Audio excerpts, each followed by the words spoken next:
In 2021, the Norwegian government made a historic decision. It cut off state funding to Jehovah's Witnesses, citing their disfellowshipping policy as a violation of human rights. The government determined that ostracizing former members, including minors, led to severe emotional and psychological harm. Jehovah's Witnesses immediately reacted, claiming that disfellowshipping is purely a religious practice, a loving arrangement that helps people return to God. They insisted that no one is forced into baptism and that leaving the religion is a personal choice with no consequences, but as the legal battle unfolded, it became clear that this was not true. In January 2022, Norway took things a step further.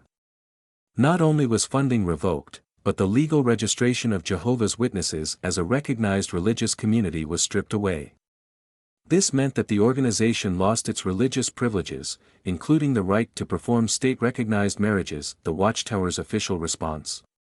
They sued the government, claiming that Norway was persecuting them and violating religious freedom. Around this time, former governing body member Anthony Morris III made a now infamous public statement: "We're certainly not going to do that."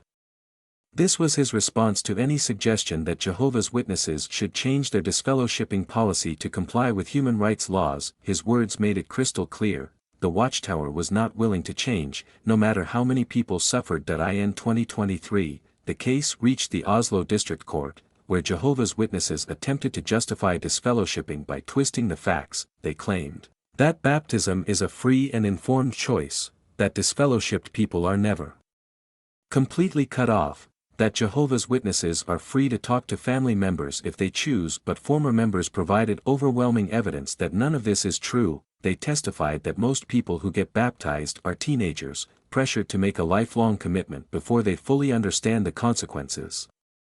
If they later change their minds, they face complete social and familial isolation. Jehovah's Witnesses also falsely claimed that disfellowshipped individuals can still talk to family members in necessary circumstances. But ex-members exposed the reality: parents refuse to answer phone calls from disfellowshipped children. Siblings ignore each other on the streets.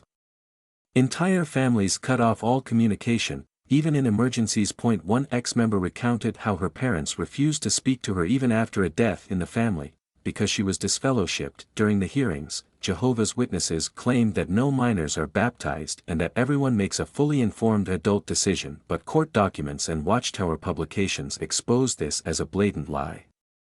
Their own records show baptisms as young as 9 or 10 years old, with minors making a lifelong commitment they can never reverse without facing shunning. When confronted with this contradiction, their legal team had no response. In January 2024, the Oslo District Court ruled against Jehovah's Witnesses. The decision was devastating for the organization.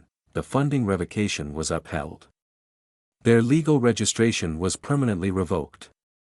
The court recognized that disfellowshipping is not just a religious practice, but a form of social punishment. Jehovah's Witnesses immediately appealed the ruling, bringing the case to the Borgarting Court of Appeal, one of Norway's highest courts.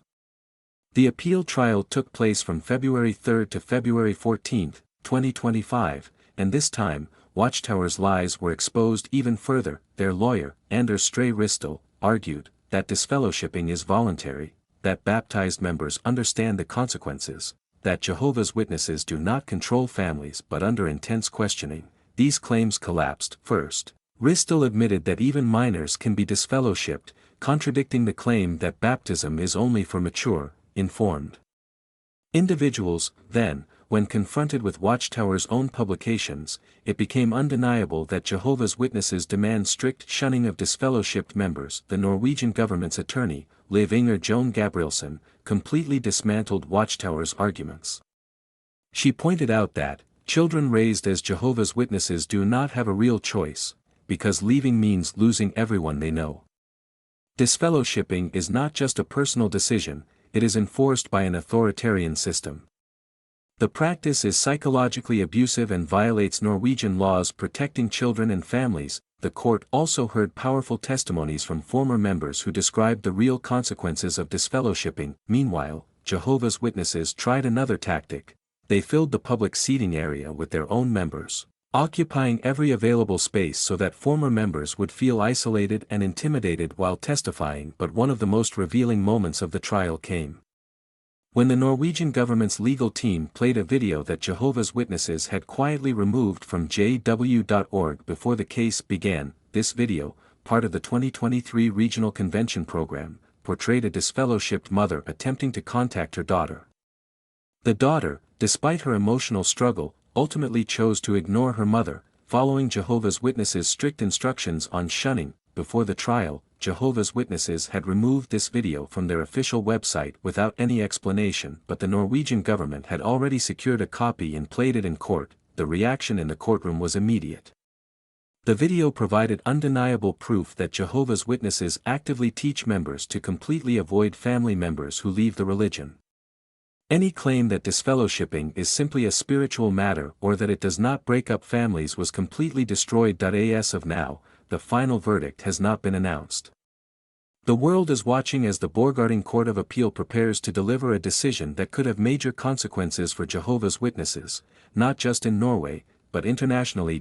If the court upholds the ruling, Norway will become the first European country to take a stand against Watchtower's shunning policies. This could set a global precedent, encouraging other nations to re-evaluate Jehovah's Witnesses' legal status, but if Jehovah's Witnesses win, it will strengthen their legal position, making it harder for other countries to challenge their harmful practices regardless of the outcome. One thing is already clear. This case has shattered the illusion that disfellowshipping is voluntary or harmless. It has exposed Jehovah's Witnesses' lies, proving that their shunning policy is abusive, coercive, and designed to control people through fear. Now, the world is watching. We are waiting for the verdict. What will the court decide? And if Jehovah's Witnesses lose again, will they escalate the case to Norway's Supreme Court? One thing is certain: the Watchtower is losing control of the narrative. And the fight against religious coercion and shunning is only just beginning.